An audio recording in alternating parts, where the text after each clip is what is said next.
Daar het ek nou die opname begin, so die opname is aan die gang. En Almero, jy's vry om te laat waai. Daar's hy. Baie dankie Henry, dankie Martie, goeienaand almal. Yeah, I assume this must be in English, Henry, or do we do it in both languages, Afrikaans and English? What do the people prefer? I did mine in English, Okay. although I did switch from time to time. Okay. But if you say anything in Afrikaans that they don't understand, they can ask and then you'll answer them in English. Okay, no problem. So I'll try and stick to English, but please stop me at any stage if you want me to explain anything in Afrikaans. Or if you don't understand anything that I'm saying, please stop me at any stage. Right, my job tonight is to tell you more about Chapter 9 and Chapter 10. Chapter 9 is capacitance and the capacitor. And I would just like to know, do you people know how a capacitor looks like? Yes or no? That would be a yes from my side. A yes from your side, okay. While you are talking, Ryan, can you see my PowerPoint that I've got on the screen now? I can see that, yes. Okay, so you will see that we get a lot of different types of capacitors. And tonight we're going to talk briefly about each and every one of the different capacitors and also briefly about the different types of inductors. So this first slide is then ceramic capacitors, and ceramic capacitors are basically not very stable. Their tolerances are in the region of 10%. You will see when we get into the nitty-gritty of the book. But they are good at RF frequencies and so forth.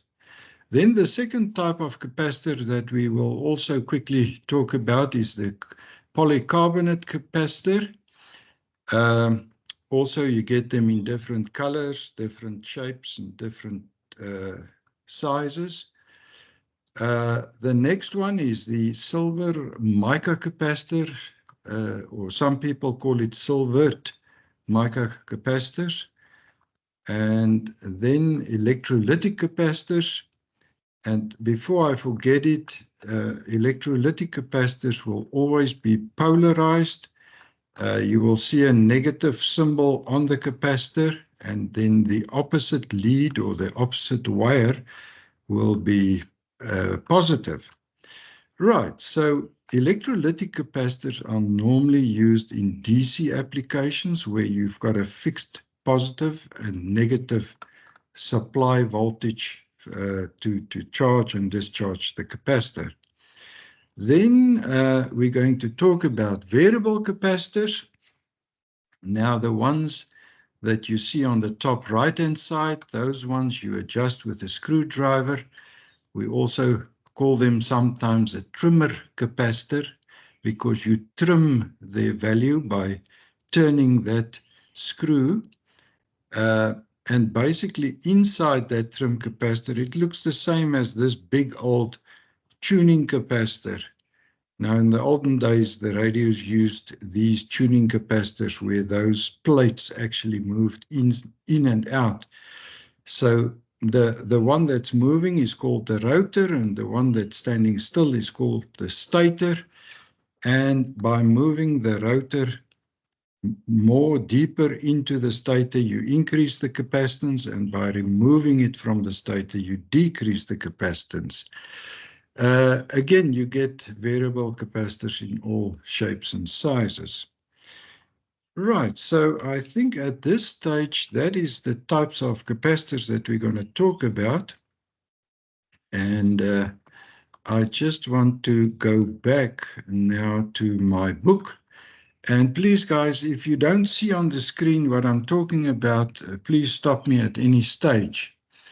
Now, what is a capacitor? A capacitor is a component that stores electricity in the form of an electric charge. But if we look at chapter 9, I'm not going to read line for line. It is basically two conductors. It can be two plates, as you saw on the variable capacitors. So it can be two plates that are close to each other, close proximity. Sometimes there's an insulating material, and sometimes it's air, like the tuning capacitor that I showed you last. Now, the symbol for a capacitor is very easy. It is just the two plates, or the two conductors then, and basically that symbol represents a non-polarized capacitor. That means capacitors that can be used in AC circuits as well. Right, now, if you read through this in the textbook, they say it may consist of plates, it can consist of foil or blocks, and the two plates or the two conductors may be separated by air, plastic, or liquid. Now, I did mention variable capacitors where we have normal air between the plates. Right, now capacitors have a property known as capacitance.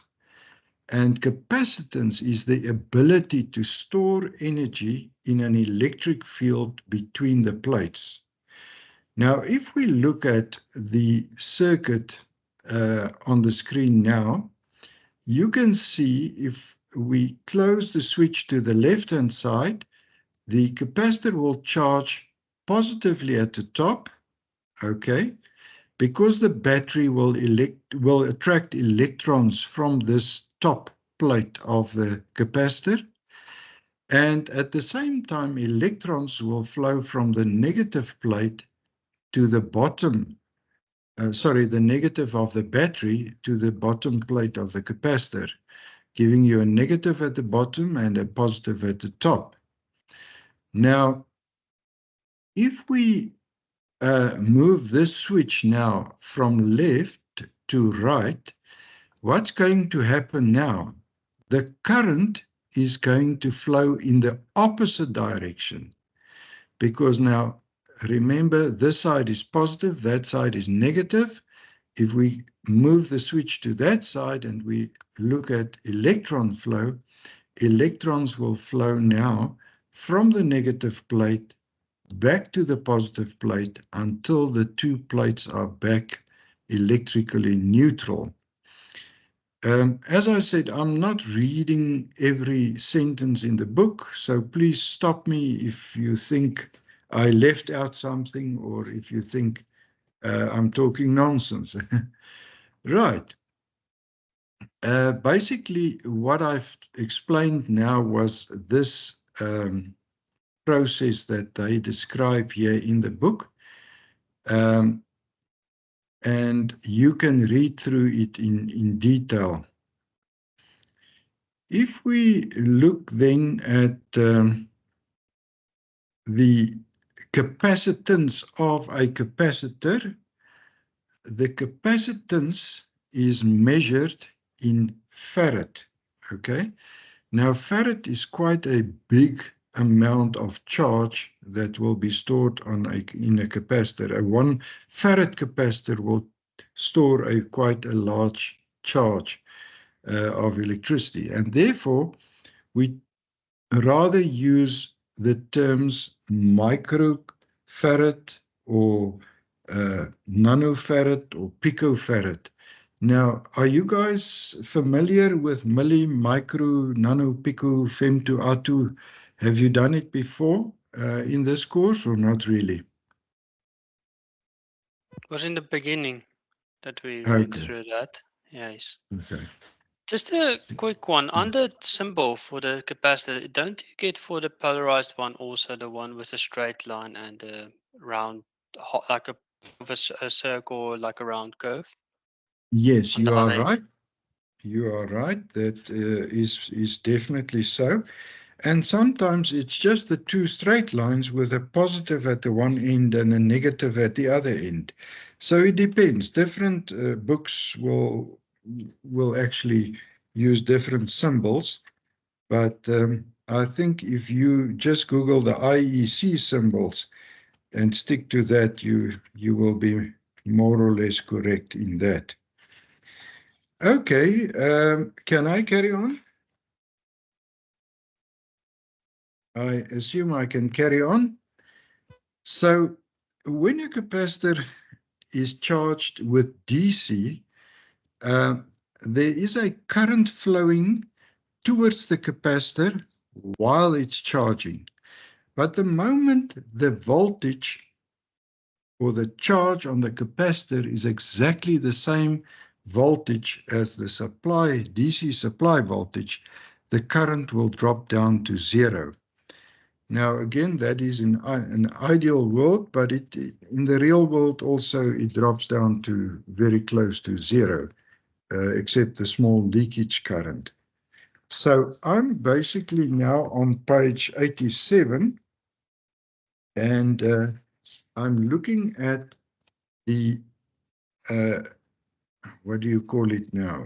The circumstances that will determine the value of a capacitor. So if you look on page 87, more or less in the middle of the page, you can mark this 3 bullets here. They say capacitors come in different values, and the value of a capacitor depends on the following: the surface area of the plates. That means the surface area of the two conductors that is used for this capacitor. Then they say if the plates are bigger, the capacitance will be bigger.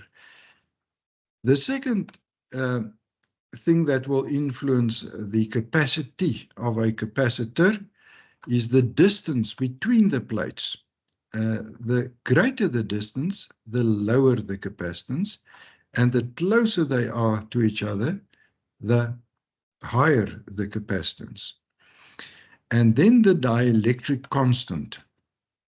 Now, this constant is a material, but remember this material can also be normal air. So the larger the dielectric constant, the greater the capacitance. And the dielectric constant of vacuum is 1, and air is very close to 1. So I say again, the larger the constant, the greater the capacitance. Okay. Large capacitors means those with high capacitance values. In other words, high microfarads or farads, for instance, because nowadays we also get supercapacitors which are in the range of farads. But I don't think that is really now in part of the syllabus of the RAE, but just know that you do get supercapacitors that are very, very large. Not physically large, but they can store a tremendous amount of charge. Right, now they say small value capacitors can store little energy, while large value capacitors can store a lot more energy. Typical capacitors range from 1 picofarad to 1,000 microfarads, but I must tell you, you get power supplies with much bigger capacitors than 1,000 microfarads. You get 10,000, 30,000 microfarad capacitors easily in some high current power supplies. They also talk here about capacitors that are marked with color codes. Please Google and see color coding for capacitors, although that is not always used.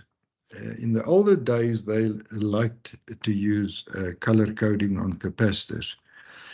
Then they say the micro symbol or micro F for microfarad sometimes cause problems, and therefore manufacturers will use MFD. Now, that capital letter MFD, capital letter M is actually mega or million. But yes, it is true. They used MFD for microfarad as well. So just take note of that. They talk about a capacitor can be modeled as a diaphragm, which can store energy by flexing. If a pressure difference is applied across it, remember voltage is the same as EMF, electromotive force. And an EMF can be explained as a pressure difference when we try and explain EMF as well. Now, once the pressure is removed, the fluid will flow from the pressurized end of the diaphragm to the unpressurized end. And that is how they try to explain the operation of a capacitor. But in real terms, electrons are removed from the one side of the capacitor and electrons are added to the other side of the capacitor. Now, guys, remember that a lot of books will tell you that current is flowing through a capacitor. Now, it's impossible for current to flow through a capacitor. Because remember, there's no connection. If you measure the resistance of a good capacitor, the resistance must be in the mega ohm range. So there cannot be current flowing through a capacitor. Current can flow towards a capacitor, or current can flow away from a capacitor. Now, even this book and many other books will tell you that current is flowing through a capacitor. So bear with it. Even here in this book, they say current is flowing through a capacitor, but just remember in the back of your head, it's not really true. Current will flow towards a capacitor and away from a capacitor. Now, if we talk about capacitors and AC, alternating current, remember what is alternating current? Alternating current is current that flows for a certain time in one direction, and then it turns around and it flows back in the opposite direction.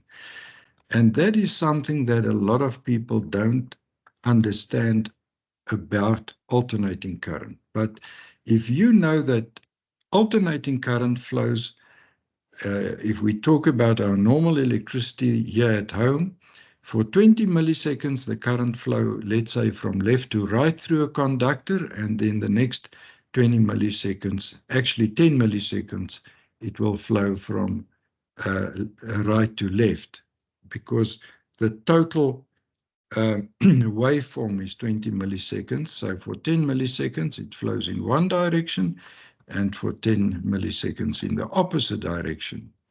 Now, if you apply this alternating current to a capacitor, what will happen with this capacitor? The capacitor will try to oppose the change in current when you apply a alternating current to that capacitor. But what really happens inside the capacitor? The voltage, when you apply a voltage, remember the capacitor is at 0 volts. So there must be a current flowing to start charging that capacitor. That current that's flowing is then ahead of the voltage, because remember, a discharged capacitor is at 0 volts. So the current must first flow, and then the voltage will rise, and that is actually 90 degrees apart. Now, please bear with me. I'm going to try and show you something under my overhead camera. So let's see if that's going to work. So I'm going to stop the sharing and I'm going to change to the overhead camera and okay, camera. All right. Now, what do you guys see on your screen now? I don't see it straight on my end. Ja, Sorry, hy say. werk nog nie. Okay. So let me. Oh yes. Sorry, Henry. Do you still see the shared screen? No. Nee, ek sien nie die share skerm nie. Die share skerm is weg. Jy moet jou kamera aansit daar by die waar jy die sharing doen. Daar sien jy, daar werk hy nou. Right. Okay. So what I was trying to say then is if we have an alternating voltage, then what happens here? The voltage on the capacitor is 0 when we apply the alternating voltage to the capacitor. But can you see because this represents time, okay, and we can also express this time in terms of degrees. But all that I'm trying to say is at time 0, the moment the switch closes and you apply the voltage to the capacitor sits at 0 volts, but the current jumps up to maximum. And as this capacitor is charging up and up and up and up to the supply voltage, what happens to the current? The current drops down, down, down. So when the voltage is maximum, what happens to the current? It's minimum, it's 0. Okay. So, by the way, if you look at this page, it's page 89. Did you guys see there that they say the material within this box is for developing insight only and will not form part of the RAE? So don't stress too much if these graphs are not making sense to you. But the big thing is this is just for explanation purposes that the current is 90 degrees before the voltage.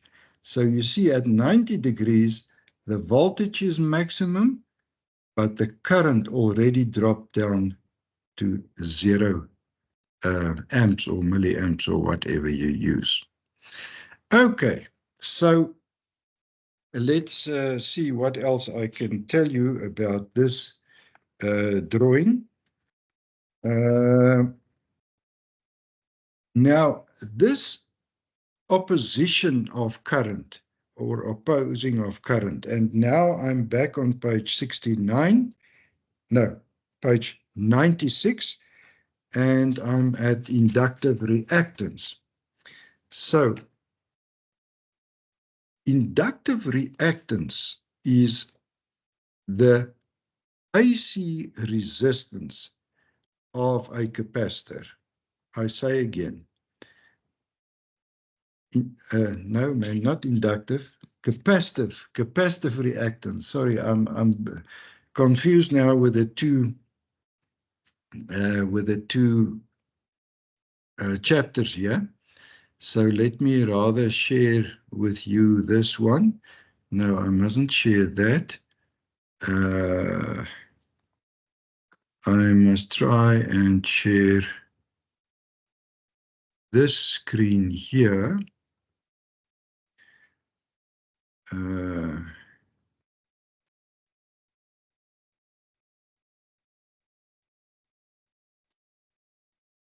Okay, here we are. Share screen. And now I must go to my book again.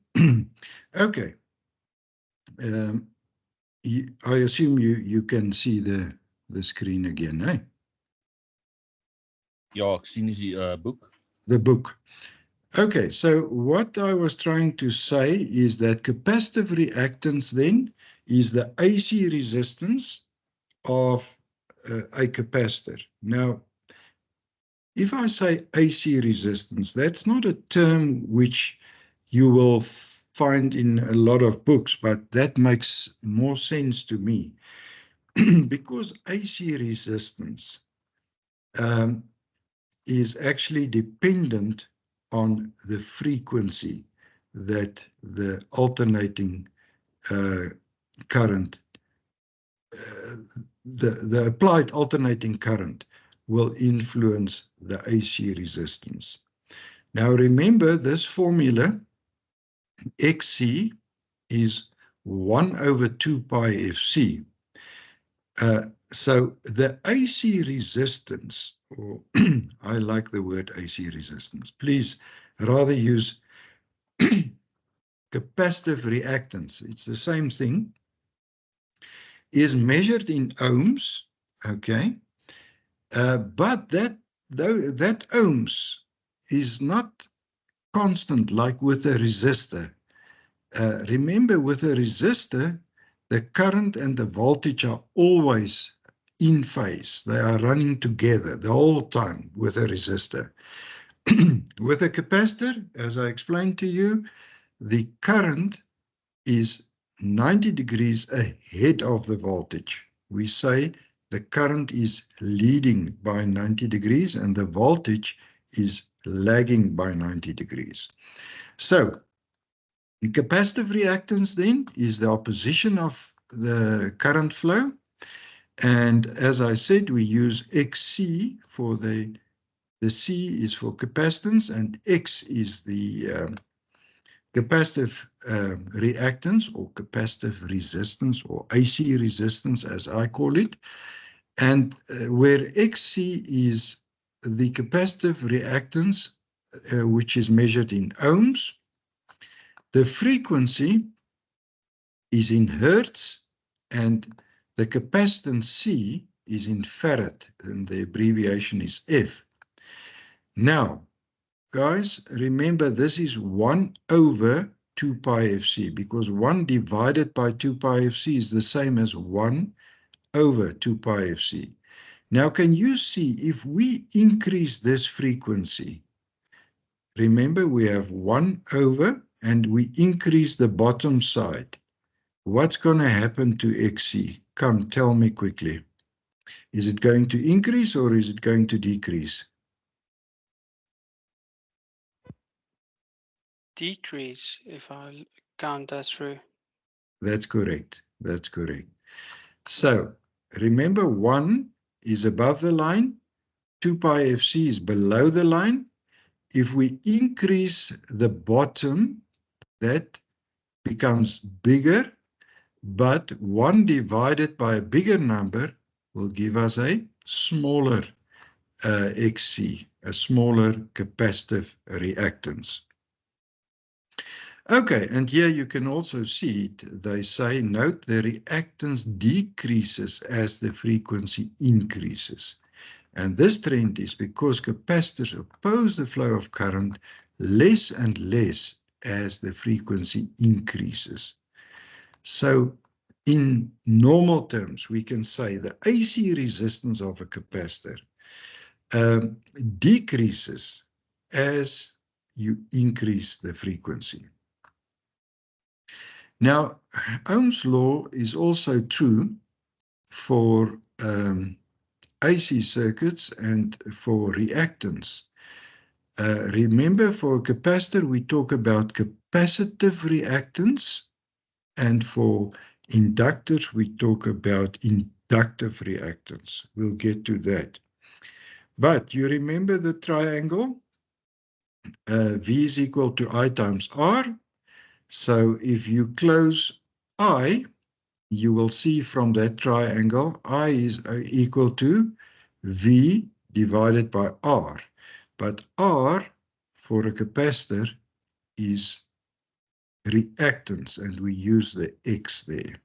Okay, so we can still divide the voltage by the reactance, and then we get the current.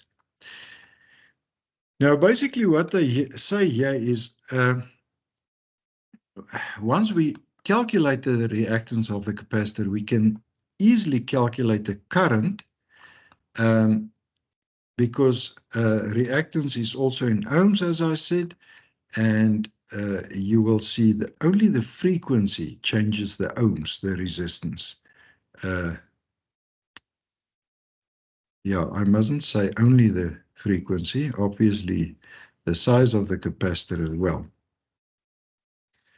Okay, so once we've calculated the reactance, we can calculate the current. And for example, in the circuit above, they have what do you call it? An example here.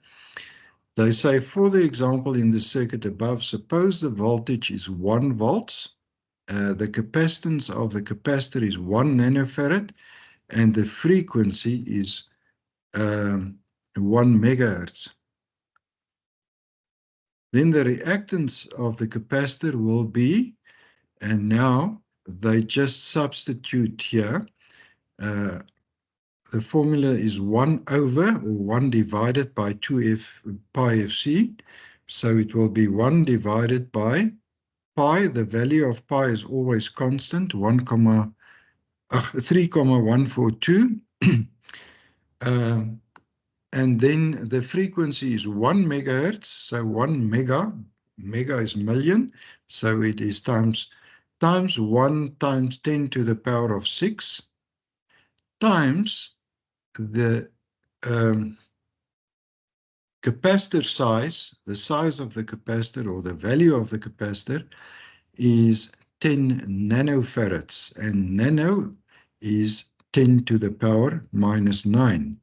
So guys, I don't know, do you want me to do this on the calculator, or are you fine? I can quickly do it on the calculator. But then you get that the resistance, or the AC resistance at this frequency of 1 megahertz and a capacitance of 1 nanofarad, the resistance will be 159 ohms. Let me just stop here. Is everybody with me?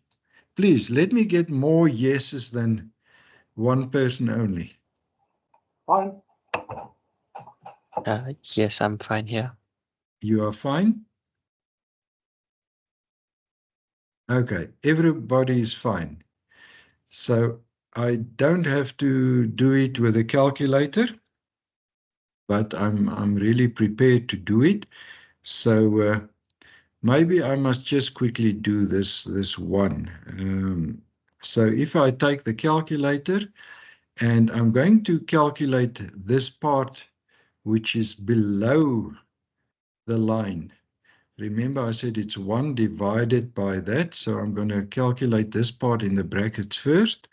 So if I clear this entry and I say 2 times pi, then I must multiply it with a frequency which is 1 megahertz, and 1 megahertz is the same as, okay, let me do it the long way, times 1 exponent 6 is the frequency, times the capacitance, which is 1 nanofarad. So it's times 1 times exponent 9 negative equals. Now that is the value below the line. If I take 1 and I divided it, this 1 over x, I should get a value of 159, and I don't get it. Where is my fault? Who can help me here? What did I do wrong? Exponent, I don't think they're quite correct. Okay, let me try it once more. Check with me if I do it correct. So this part below the line is 2 times pi, okay, times, or can I, yeah, pi times exponent 6 times exponent 10, well, exponent 9 negative equals that. That looks better. And if I take 1 and I divide it by that, I get still not the correct answer. And this afternoon, I did get the correct answer. 159 ohms, 1 divided by that.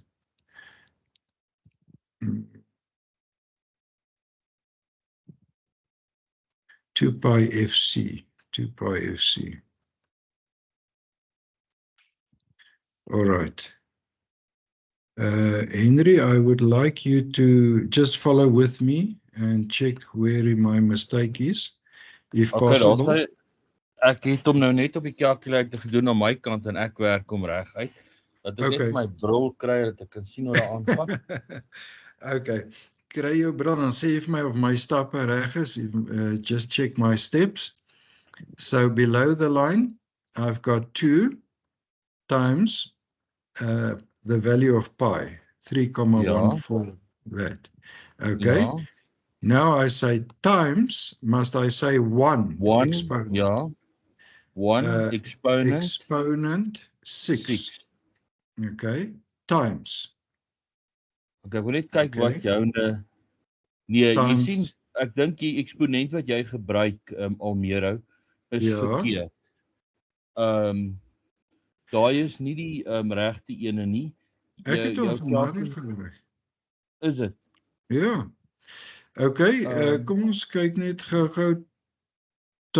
As ek sê times 1 exponent 9. Ekskuus, ja, jy's reg. Daar's die E en daar's die EXP. Nee, jy's doodreg. Ekskuus. Ekskuus mense, ek's nou besig om 'n bietjie babbel te hap hierso, maar ek gebruik. Onthou, ek het matriek gedoen sonder 'n calculator. Hierdie calculators is vir my vreesaanjaend. So ek gaan nog een keer probeer, anders met Henry sy screen share. Kom ons probeer een keer, Henry. So dis 2 maal pi maal ek gaan maar sê 1 exponent 6 maal 1 exponent 9 negatief is gelyk aan dit. Die omgekeerde een op dit. Eventually. Guys, sorry about that. What happened is I used this E, and that is not exponent. I should have used this E. Can you see it on your screen? Sien julle ouens dit? En dis hoekom ek altyd sê, dis vir my baie belangrik dat jy vertroud is met die sakrekenaar wat jy in eksamen gaan gebruik. Absoluut. Dit is hierdie sulke klein foutjies wat in 'n krisis kan ontaard. Okay. Yeah, sorry guys, I wasted a lot of time, but my problem was I don't know how to operate this calculator. Okay, so if we carry on then they say the current flowing in the circuit can be found using Ohm's law.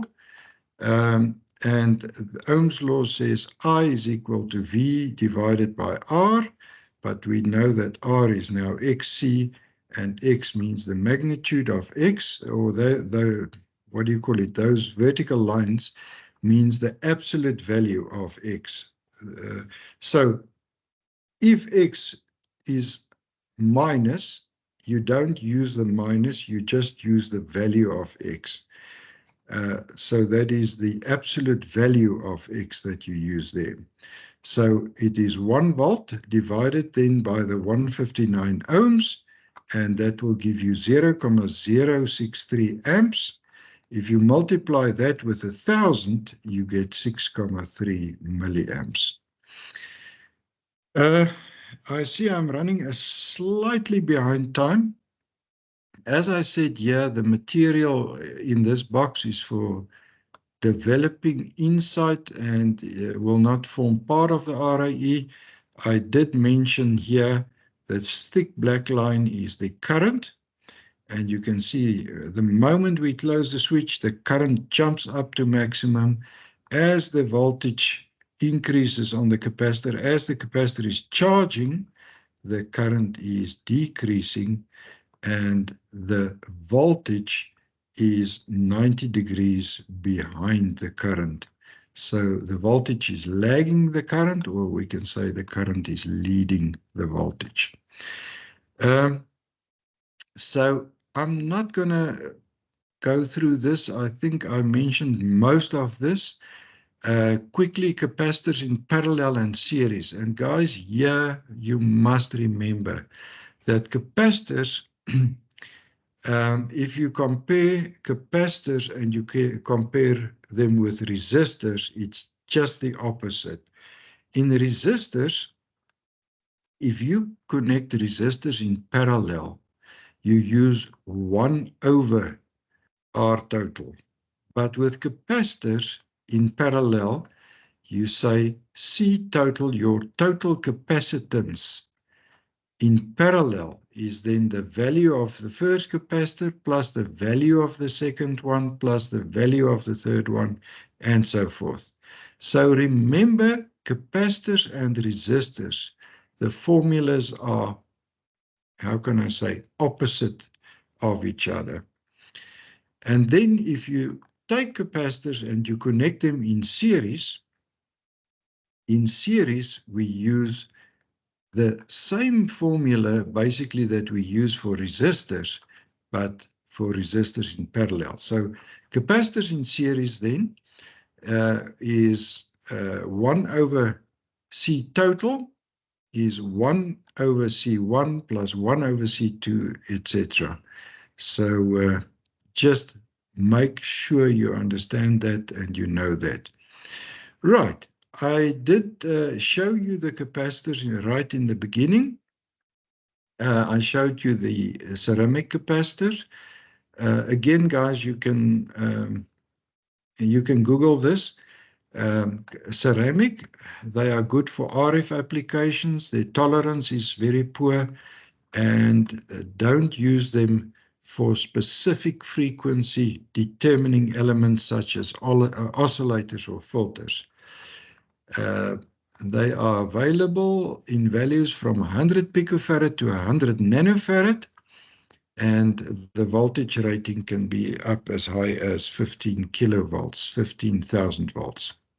So that is the ceramic one. The silver mica capacitor is also good at RF.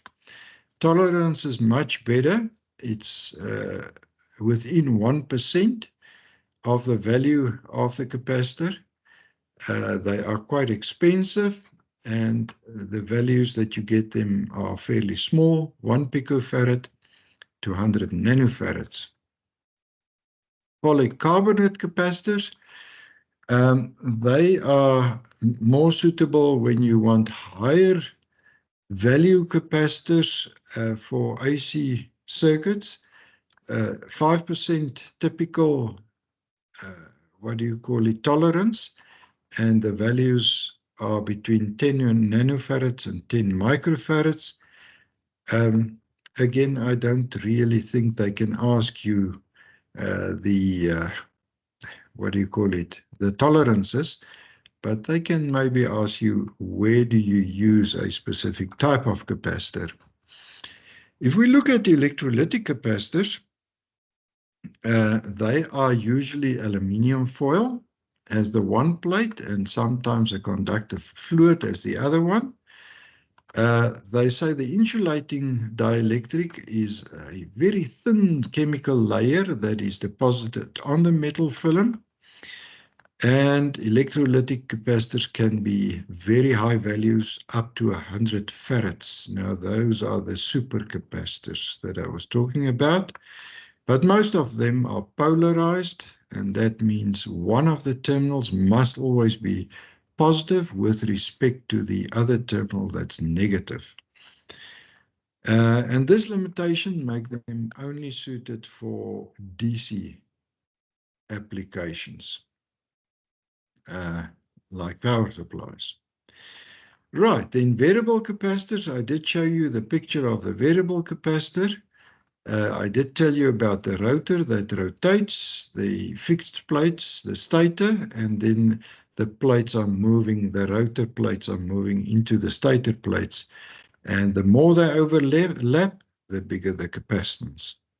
If we summarize here, capacitors consist of two conductors separated by a dielectric.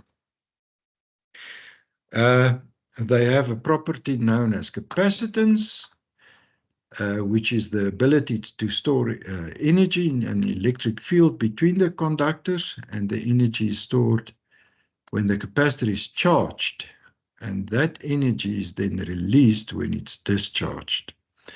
The capacitance of a capacitor depends on the surface area of the conductors, that means the size of the conductors, the distance between the conductors, and the dielectric constant.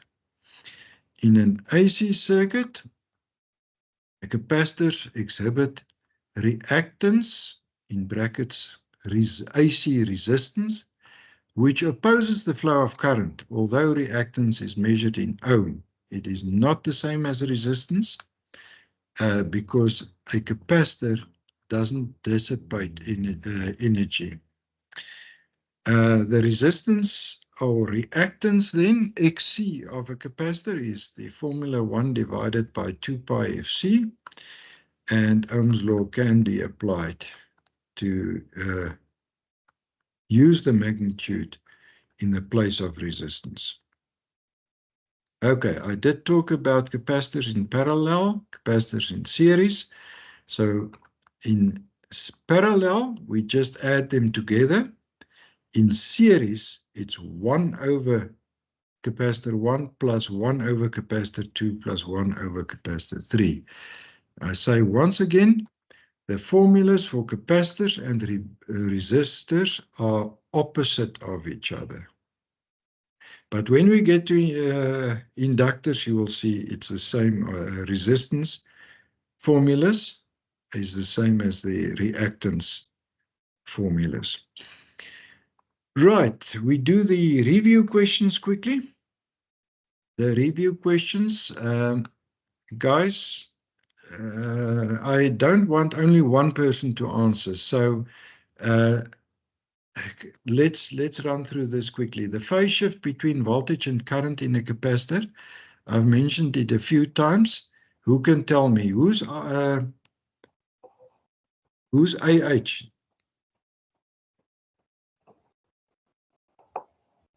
That's me, sir. Okay. It would be 1A. 1A, 100% correct. Okay, so the phase shift between the voltage and the current is 90 degrees. Okay, number 2, 3 capacitors of 1 microfarad are connected in parallel. What did I say? Capacitors connected in parallel. So if we take 3 of them in parallel, what is the total answer? I think that would be 2B. 2B, 100% correct. So it's 3 times 1 microfarad, that is 3 microfarads. I just want to go to mine as well. Yeah. Then they say 3 capacitors, a capacitor of 250 picofarad is required to resonate a tuned circuit. A 100 picofarad capacitor is connected in parallel to a variable one. So they want a value of 250 picofarad. They have one capacitor of 100 picofarad. Now they connect a variable capacitor to the 100 picofarad one, and they want to know what value must the variable capacitor be set on to achieve resonance. I'll tell you now what resonance means, but who can give me the answer for that one? Anyone? That would be A. It's A. So because remember they are connected in parallel and in parallel you just add the values. So 150 plus 100 will give us the required 250 picofarads. Okay. I just want to quickly go back to the word resonance. Do you guys know what resonance means? Anybody? Basically like a tone, playing a tone. Not exactly, no. Especially with capacitors and inductors, resonance is when XC is equal to XL. When XC and XL are equal to each other, they cancel each other out and you are only left with resistance, with pure resistance. But you will get more information later on in this course regarding resonance. Just remember, when they say a circuit is in resonance, then the XC and the XL is equal to each other and they will cancel each other out. That is at resonance. Right, we carry on with number 4. A value of 1,000 picofarads. Now remember, pico is, what did we say? Pico is 10 to the minus 12. Is equal to, is it 100 nanofarads? Is it 1 nanofarad? Is it 0,1 or 100? So, to make it easy, if we divide this 100 picofarads, which is this 1,000 picofarads, if we divide that by 1,000, what do we get? Nano is bigger than pico, and it's 3. Nano is 10 to the power 9, where pico is 10 to the power 12.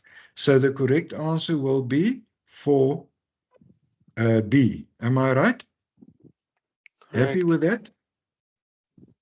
Okay. Cancelling out is always helps a lot if you pay attention to that. Yeah.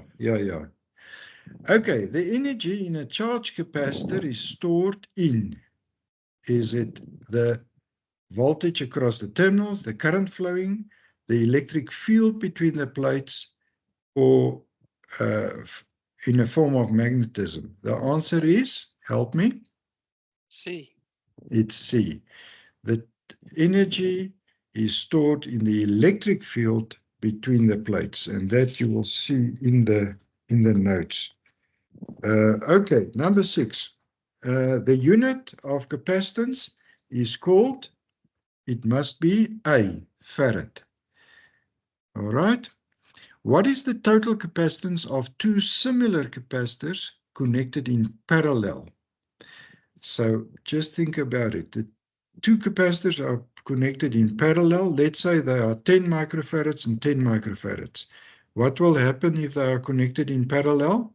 You just add the 2 together, not so. And the answer is 7? Sorry, sir. I'm not sure if it's just me, but I can't see that question on your screen. Ja, ek Oh, kan hom ook sorry. nie sien nie. Sorry. I must have moved on. Number 7.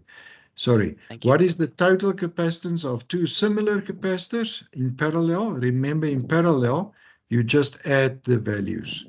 So if they say 2 similar ones, what will happen? The value will be C, twice the capacitance of each capacitor. Are you with me? Yes. Okay. Number 8. What do the units microfarad and picofarad specify?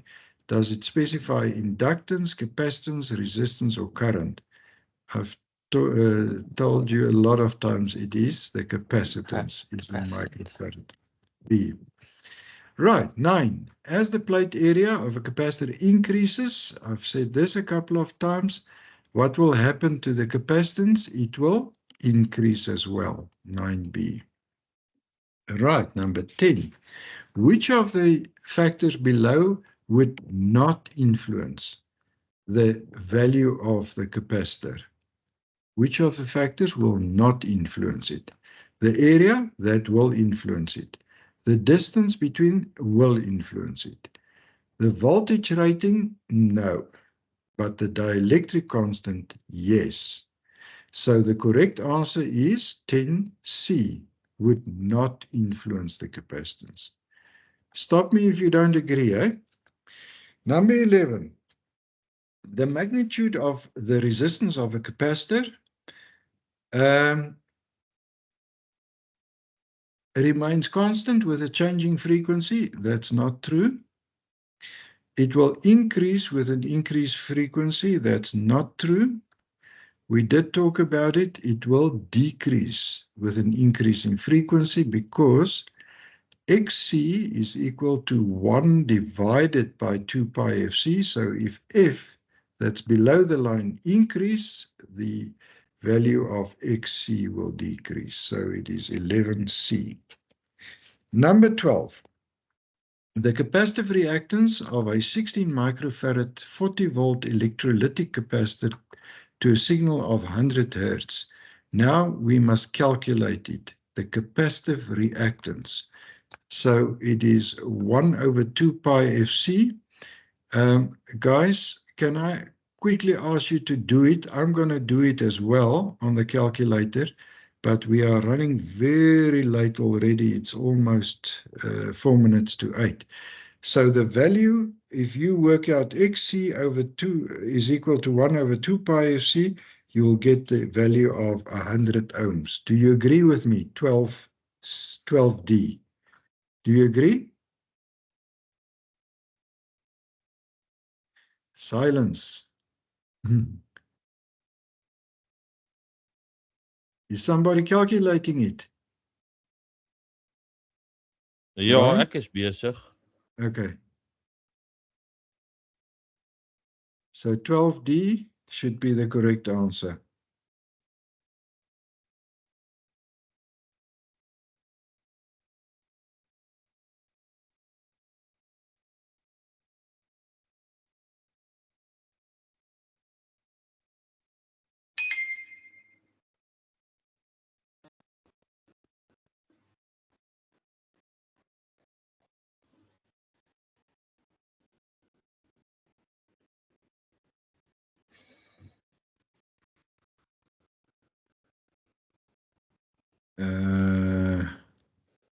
Yeah, it's correct. Is it correct? Yeah. Times 100 times 16 microfarads, that gives me, yeah. Okay, I'm not going to complete it, but I believe you. I've done it earlier today. Okay, so number 13, the last one. If the frequency of an AC applied to a capacitor is doubled, the capacitor's capacitive reactance what will happen? It will also double. Do you agree with me? No, sorry, it will be halved. It will be halved. If the frequency is doubled, that's below the line, the correct answer is 13D. It will be halved. Do you agree with me?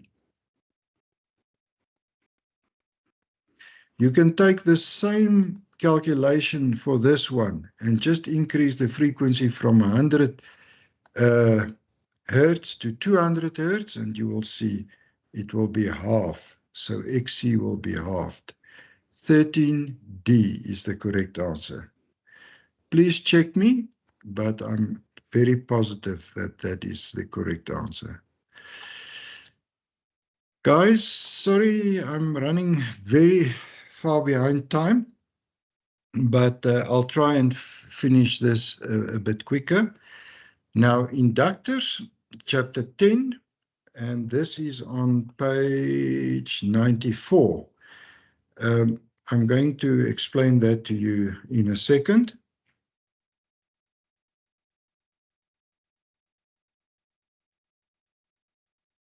Right. If we look at this drawing in the book, if I close this switch, what will happen? Current will flow through this inductor. And by the way, an inductor is just a coil of wire, and this coil of wire can be wound around a ferrite core, or it can be like a spring. That means it's got air between the windings. And if you apply a current then through that wire, it generates a magnetic field, just like an electromagnet. Now, when the current flowing through the inductor changes the whole time, the magnetic field is going to change also, but it doesn't change immediately. There's always a time delay, and that time delay is what's giving us the effect that it opposes the change in the flow of current. So basically, if we close the switch, what's going to happen? A magnetic field is going to develop around this coil, all right?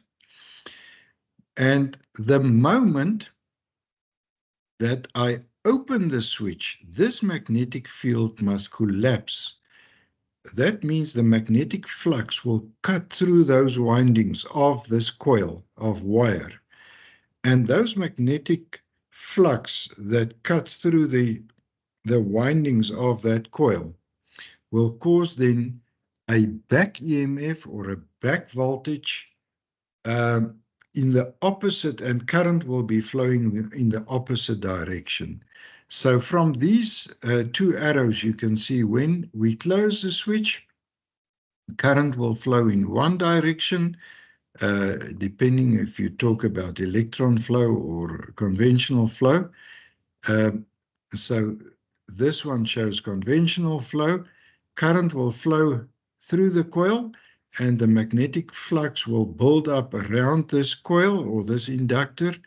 And the moment that we open that switch, the magnetic flux basically drops down, and it cuts through the windings of the coil, and it causes a back EMF, and the voltage, the polarity of the voltage will be in the opposite direction.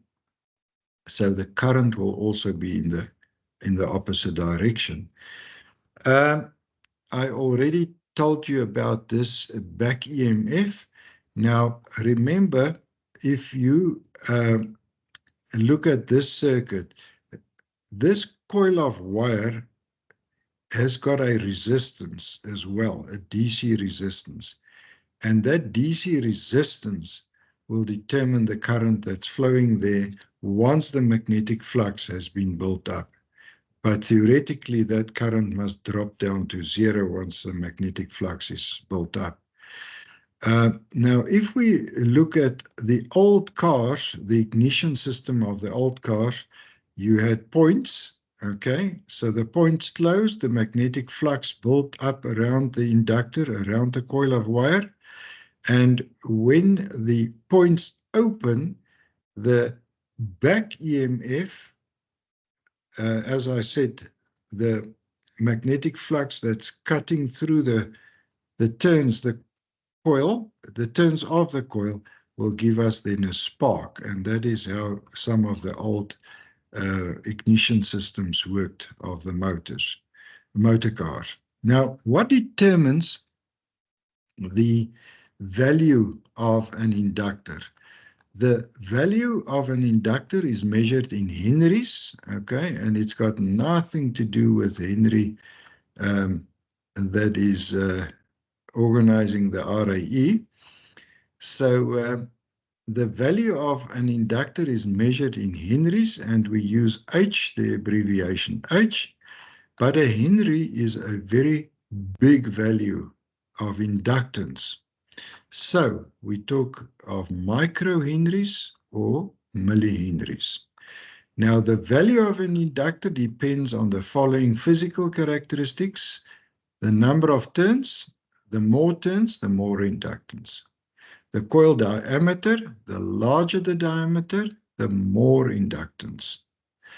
The spacing between the turns of the wire, if we space the wire, the turns close to each other, it is more inductance.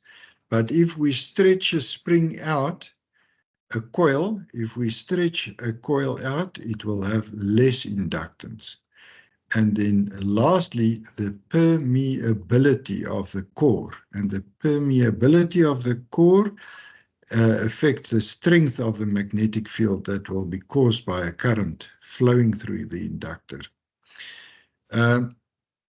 Now, what they say here is if we take ferrite and we turn the wire around the ferrite core, we will get a greater inductance than in air core. That means if we take a spring of wire, the inductance of the ferrite core will be higher for the same physical size of an air core inductor.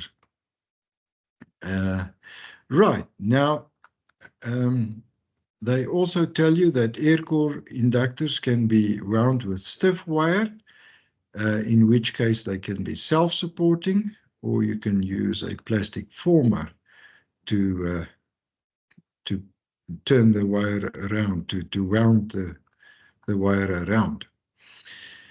We say inductance is abbreviated by the letter L, because I is already in use for current. Now, if we take inductors in AC circuits, remember in AC circuits we have a positive half cycle and a negative half cycle. So for the positive half cycle, we will get a magnetic field around this coil in one direction. The current will flow through one direction. But for the negative half cycle of the AC wave, what will happen then? The current will go in the opposite direction. So for the positive half cycle, the current will go in one direction, for the negative half cycle in the opposite direction. But remember, the fact that the magnetic flux must build up and drop down and build up and collapse down and build up and collapse down, that is actually what gives us the resistance then to a change in current. If we talk about inductive reactance, the formula for inductive reactance is XL is equal to 2 pi FL. So there, it's straightforward. There's no 1 over. So make sure you understand that XL, the AC resistance then of an inductor, is equal to just 2 pi FL, where 2 pi is the constant, pi, 3,142, F the frequency, and L the inductance. Right, then they work out here, Ohm's law and reactance, and now I'm worried that I might make a mistake, but let's have a look. We're going to work out what will be the reactance, the inductive reactance. Remember, the L is for inductance. So the inductance or the inductive reactance is then equal to 2 pi FL. So let me try and do it. And guys, if you can follow and check that I do it correctly. So 2 pi FL is 2 times pi times the frequency. And what frequency are they using? 1 megahertz. So times 1 exponent 6 times the inductance is 10 microhenry. 10 exponent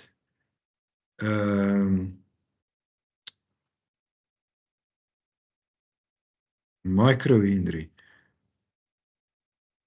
Why do they use -5 here?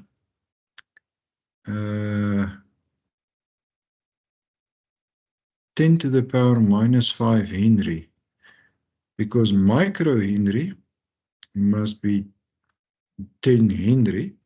So I think this is a fault in the book. That must be You see 10 microhenry is not 10 to the power minus 5. Okay, so now what is my exponent now? Exponent 6 negative equals 62,8. So there you can see I've got the right answer, but I didn't use 5 minus 5 here. I used 1 times 10 to the power minus 6. But my answer is the same as their answer there. Okay, then they say the current flowing through the inductor can be calculated using Ohm's law. I is equal to V divided by R, but R is now substituted by X. So it's 1 volt divided by 62, and that gives us 0.16 amps. If we multiply that with 1,000, we get 16 milliamps. Okay, phase relationship between voltage and current. Now this one is different from the capacitance or the capacitor, because remember the voltage across an inductor always leads the current flowing through the inductor by 90 degrees. Conversely, the current flowing through the inductor lags the voltage across the inductor by 90 degrees. So what are they saying there? They're saying the moment you close the switch in this drawing here at the top, right at the top there, when you close that switch there, what's happening with the current? The current is 0, because it takes time for this magnetic flux to build up around this coil. And the time that it takes, when the magnetic flux is at its maximum, the current will be also at its maximum. So let's go back to this. Oops. It's a bit page up. There we are. So as I explained,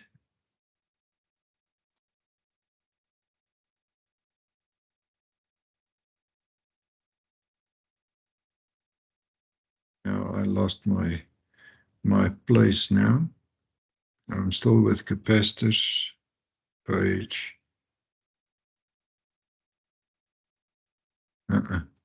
Sorry, I will get there. I will get there.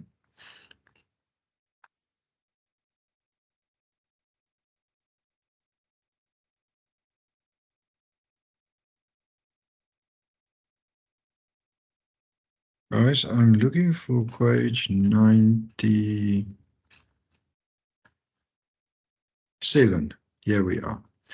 All right. So what we said here is that the equivalent of inductors in series is the same as resistors. So L, the inductance in henries, the total inductance is equal to inductance 1 or coil 1, the henries of coil 1 plus the henries of coil 2 plus the henries of coil 3, or microhenries then of each one of them. Okay, so that is when they are in series. But if they are in parallel, again the same as resistors, 1 over L total is equal to 1 over L1 plus 1 over L2 and so forth. We are almost done. Let's go through the revision questions. And now I must just get to my notes as well, where I went through them.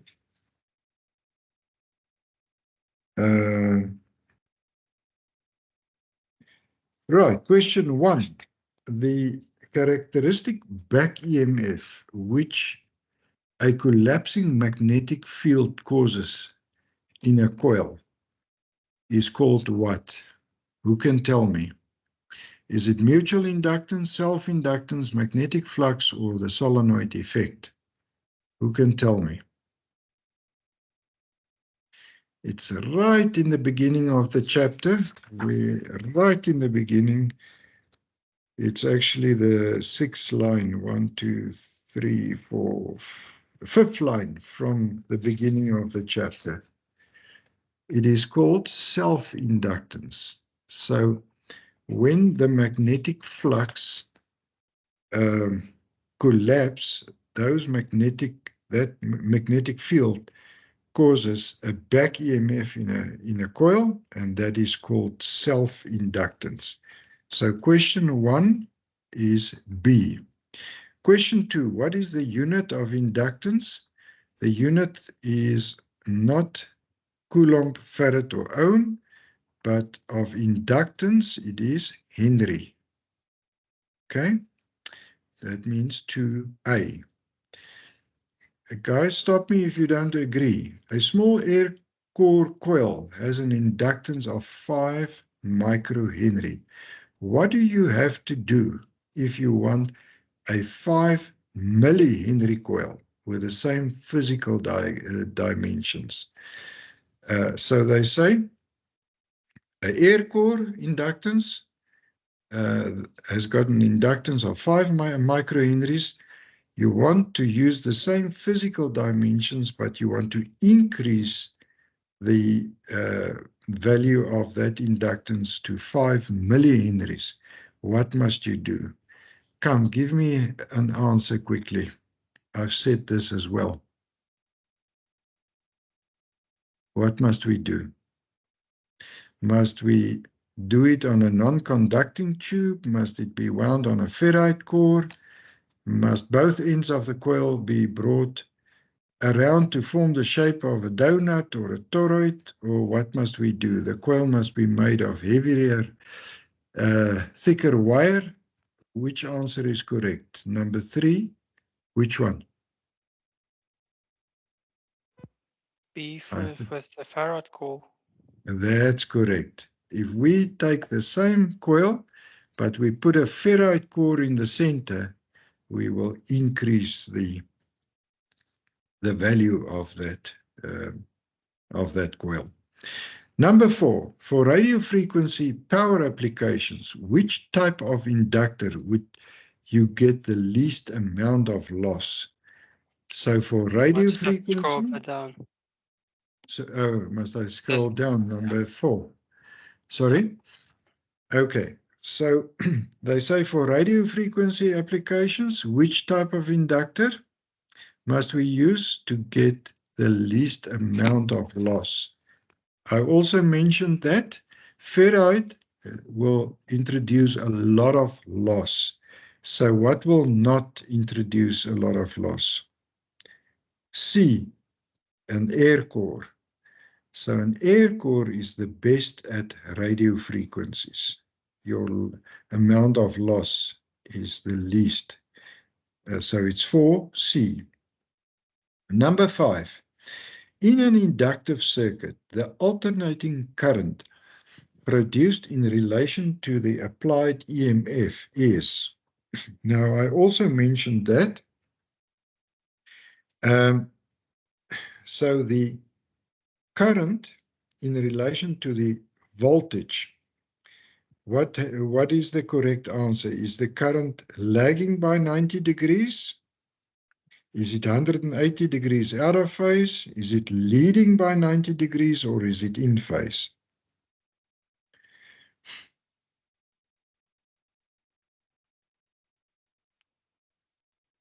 Guys, it is number 5A. It is lagging. Okay, the current is 0 when you close the switch because the magnetic flux field is also 0. And as that field builds up, the current is actually, so the current is lagging in relation to the voltage. Then number 6, the phase shift between voltage and current in an inductor, it's the same as in a capacitor, is 90 degrees. So it's 6A. And lastly, the reactance of an inductor, A, remains constant with changing frequency. That can't be, it's nonsense. It increases with an increasing frequency. Yes, that's true. Because if we increase the frequency, we increase the reactance. Remember our formula, XL is equal to 2 pi FL. So if we make F bigger, XL is also going to be bigger. So the reactance of an inductor will increase with an increase in frequencies. Guys, what I forgot to tell you is that also if you read through the notes, you will see they've got an abbreviation called CIVIL, C-I-V-I-L. And maybe I must just quickly try and stop the sharing, and then I must go to the camera, this one here. So guys, do you see now at the moment, do you see this camera? Ja, ons sien hom.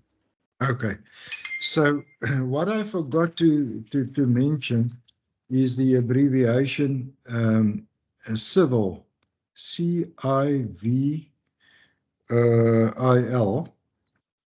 Okay, so the first three letters tells you that with a capacitor, okay, you first get the current and then the voltage. So the current I is first, it leads the voltage by 90 degrees in a capacitor. And then the last three letters, let me try and do it this way. The voltage is first, then the current in an inductor. So V leads the current by 90 degrees in an inductor. Does it make sense? Okay, I think that's the end of my presentation. Thank you so much for your time. I'm sorry I went 20 minutes over my time. Let's see if I can briefly get my camera back so that you can see me. I hope this helped a little bit, and good luck with the rest of your studies. I will also be following all of you and see how it's going with all of you. Any questions before we end the session tonight?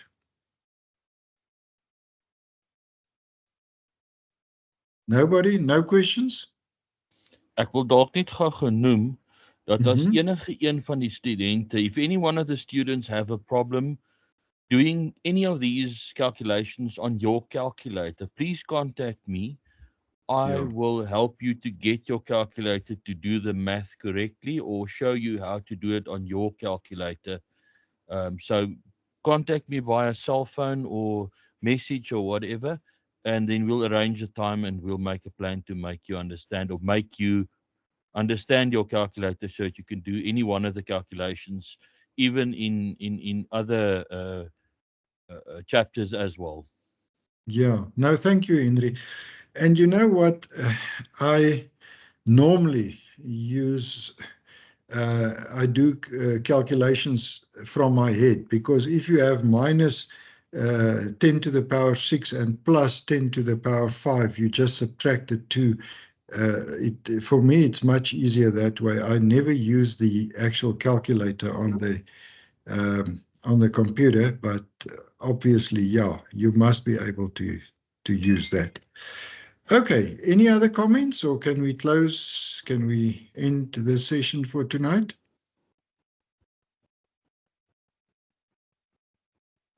All right, good night. Happy. Thank you so much. Enjoy your evening. I'm stopping the recording now. Thank you, Henry. Dankie aan